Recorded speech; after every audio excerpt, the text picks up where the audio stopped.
Selamat pagi para sahabat sekalian dimanapun Anda berada. Jumpa lagi dengan saya Rinong Dukin Altung dalam Renungan Embun Rohani Pagi dari Kota Ambon, Manise.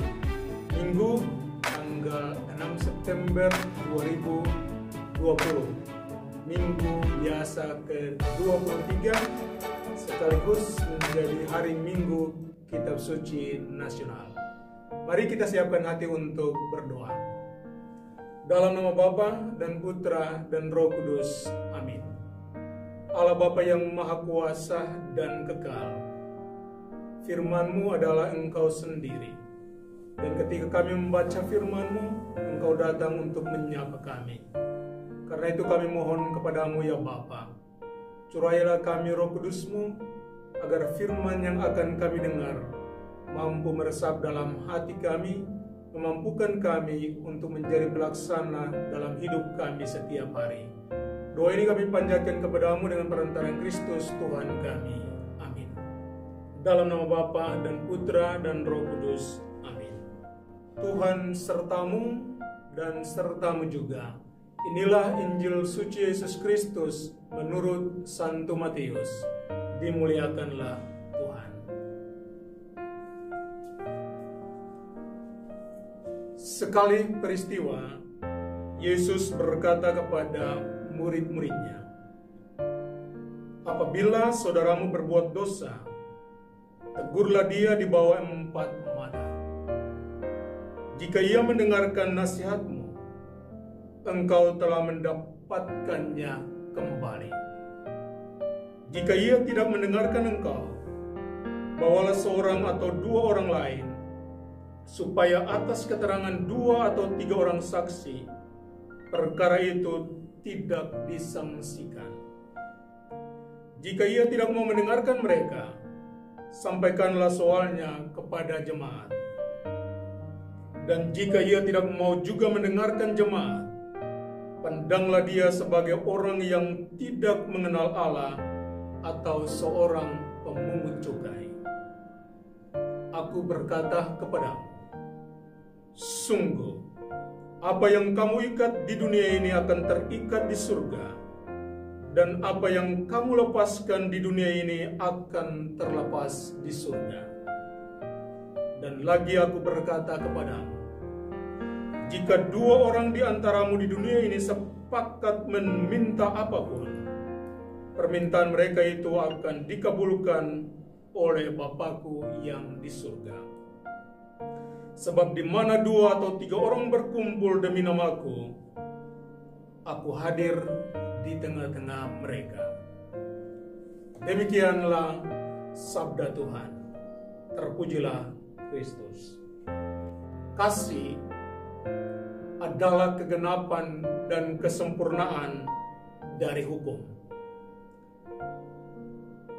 Tentunya dalam pengalaman hidup setiap hari, kita melihat 2 tipe orang.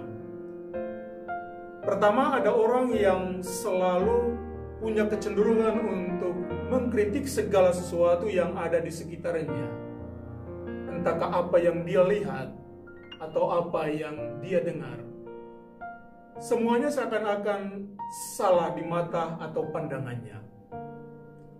Sementara di lain pihak, ada orang juga yang punya sikap dan tabiat tidak mau mendengarkan nasihat, petunjuk, dan saran dari orang lain. Dalam bacaan Injil hari ini, kita diingatkan untuk bagaimana mengoreksi orang lain dengan kasih, dengan cinta. Tapi juga bagaimana menerima kritik dan saran orang lain dengan kebesaran hati, dengan kerendahan hati. Hari ini kita di Indonesia secara khusus mendapatkan kesempatan yang bagus untuk merayakannya sebagai hari Minggu Kitab Suci Nasional. Kitab Suci adalah buku atau kitabnya produk dari Gereja Katolik. Itu berarti gereja memiliki sebuah kitab yang di dalamnya tentunya berfirman atau bersabda Dia yang mendirikan gereja. Sesaat ketika kita membaca firman Tuhan, disinilah perbedaannya kita membaca firman Tuhan dan kita berdoa. Kalau kita berdoa, kita cenderung untuk berbicara dengan banyak kata kepada Tuhan. Walaupun ada sebagian orang yang berdoa dengan diam tanpa kata-kata. Tetapi sesaat ketika kita mendengarkan firman Tuhan, maka saat itulah kitalah yang mendengarkan Tuhan yang berbicara kepada kita. Karena itu Minggu Kitab Suci Nasional ini menjadi kesempatan yang bagus bagi kita, baik dalam komunitas maupun dalam keluarga maupun pribadi-pribadi, untuk belajar mendengarkan Tuhan yang berbicara kepadamu. Sama seperti dulu kisah Samuel, berbicaralah hambamu mendengarkan. Bulan ini menjadi kesempatan yang bagus bagi kita untuk datang, duduk, membaca dan merenungkan firman Tuhan. Karena setiap saat Anda mendengarkan, membaca firman Tuhan, saat itulah Anda disapa oleh Tuhan. Kita kembali ke pokok perenungan kita di hari ini. Bahwa ketika orang mengkritik kita, maka disinilah ada kepastian. Hanya orang itulah yang tahu mengapa dia mengkritik kita. Hari ini sebenarnya ada pilihan bagi kita. Entahkah kita memilih mengkritik orang karena kecemburuan, karena amarah, karena iri hati, karena ketidaksukaan, ataukah kita mengkritik orang dengan memberikan jalan keluar yang dilandasi oleh cinta.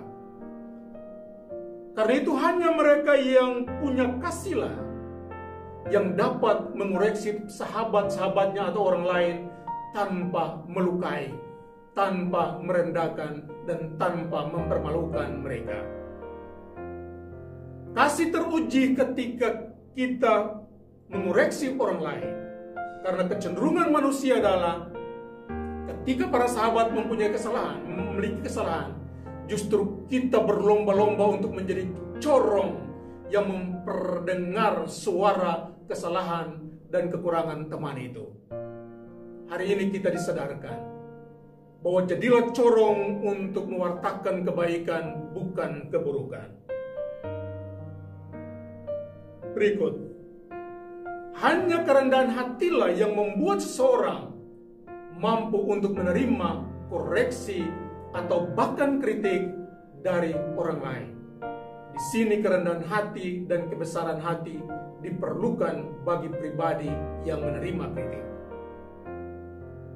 Karena itu, hari ini kita diingatkan untuk tidak tegar hati, tidak keras kepala atau keras hati ketika ada saran dan pendapat dari orang lain.